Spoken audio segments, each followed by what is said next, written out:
In this video, we're reviewing Anora and making a cocktail that'll have you saying yes to everything called the Pink Russian. Today on the Martini Shot.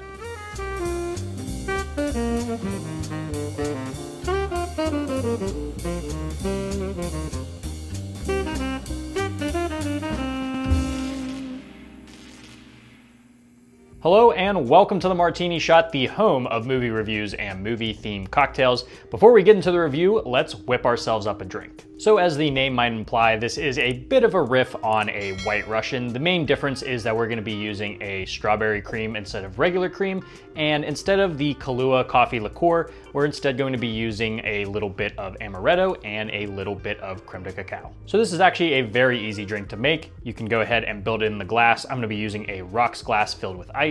And we'll go ahead and start with half an ounce of amaretto, half an ounce of creme de cacao, 2 ounces of vanilla vodka, and then finally 1 ounce of a strawberry cream. Give it a quick stir to combine, and there you go. Now you have the Pink Russian. Tastes almost exactly like what you would expect, like a nice strawberry, chocolate, slightly almond dessert. Super rich and creamy.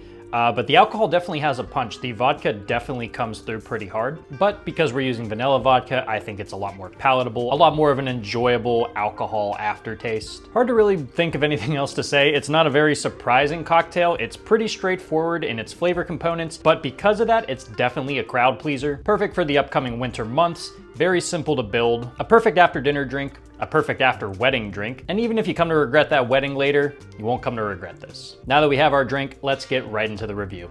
Sean Baker is one of my favorite independent directors working today. Based on the past 3 of his films I've seen, the guy has no misses. His films typically give glimpses into marginalized and misrepresented communities, particularly the realm of sex work. For the most part, I think Baker shows these facets of human life with both respect and objectivity, often feeling voyeuristic at times thanks to his utilization of unknown actors. Yet he also is never one to shy away from the absurdity of real life, crafting comedy that doesn't punch down and never really feels exploitative despite the obvious exploitation film inspirations. Anora manages to be both a progression of his style while also feeling like a bit of a detour. The legs of the film never buckle underneath the weight of the bigger scope and budget, still maintaining the personal approach we've come to expect from him. This time around, the film feels like less of a snapshot of Americana like his other films, opting to be more character-driven while sacrificing some of the introspection that can be found in past works. That being said, it does leave the door open for a ton of terrific comedic performances,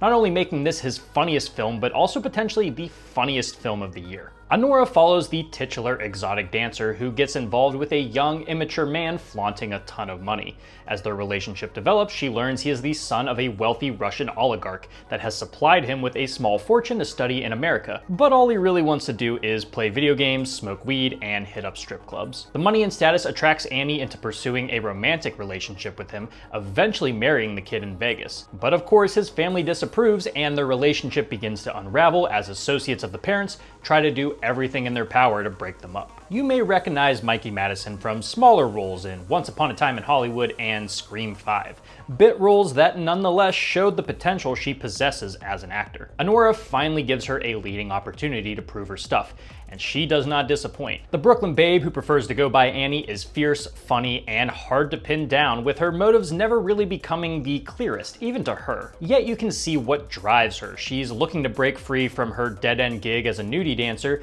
and she's willing to goad herself into believing in romance just to escape it. While the role doesn't get as deep into those themes throughout, it's still hard to deny the working-class pipe dream she experiences resonates with a lot of us. Madison sells all of it, delivering a relatable performance that suddenly kicks you right in the ass in an impactful final scene. The self-delusion of her situation never feels like a forced plot device or an unrealistic arc, and that 100% comes down to Baker's respectful directing and Madison's earnest performance. But her performance is only one side of this coin, as another is made up of the outstanding supporting roles that help make this film an absolute riot. Mark Eidelstein plays Anora's childish sugar daddy Ivan in a way that is more or less what you'd expect, a rich boy indifferent to consequences and responsibility. Yet there are glimpses where you believe this could be a runaway romance story, but I won't spoil exactly where that goes. But then there are the incredible performances of Yura Borisov, Karen Karagulian, and Vash Tavmasian as the hired hands in charge of wrangling Ivan.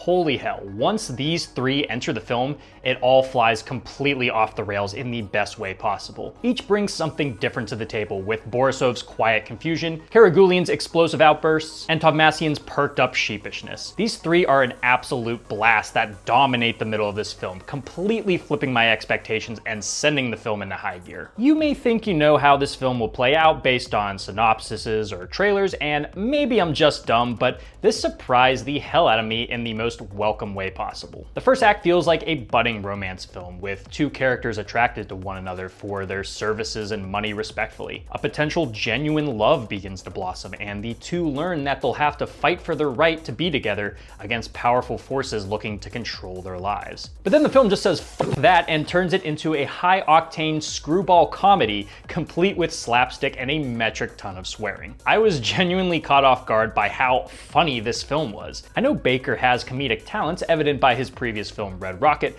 but good lord, this has some of the best executed laughs I have seen all year. There's an extended home invasion sequence that just keeps getting funnier and funnier as Annie lashes out at the henchmen while they do everything in their power not to hurt her. The film transforms into a game of cat and mouse that keeps the laughs coming, and by the time the third act rolls around, it's more or less back to business, wrapping everything up in a fitting but expected finale. Like I said before, the film feels like less of a snapshot of a particular type of community or way of life and is more narrative dependent. It's definitely similar to the aforementioned Red Rocket, but even that film's tiny Texas town felt like a character in its own right. That's not to say Anora doesn't possess a solid representation of Russian-occupied Brooklyn or the life of a night butterfly, but it does feel a bit more like window dressing this time around. That's not a terrible thing, as the film still does substantial work in destigmatizing sex workers, though it's not the forefront mission. And maybe that wasn't needed considering the rest of Baker's filmography does exactly that, and it certainly didn't hurt my enjoyment in the slightest. If you get the chance, I would highly recommend catching Anora as soon as it becomes available to you. It's possibly Baker's most approachable film, yet it never sacrifices the grounded but colorful style the director is known for. It gets unbelievably funny, but knows when to shrink its scope to focus on its touching and heart-aching moments. Not much left to say other than it's easily one of the best films of the year that will have you tipping your strippers a little extra this holiday season. For my rating, I'm giving this film 4 wedding rings out of 5, though I could see this honestly going higher once I sit with it a bit more. Guys, thank you so much for tuning in to this episode of the Martini Shot. If you saw Anora, let me know what you thought about it down in the comments. And if you like what you saw here and would like to see more, don't forget to like, subscribe, and follow me across all social media channels. Those links are down in the description below. If you enjoy movie reviews and movie-themed cocktails, be sure to check out my website, martinishot.blog. Until next time, thank you again for watching. I'll see you in the next one. Live deliciously, but please remember to drink responsibly.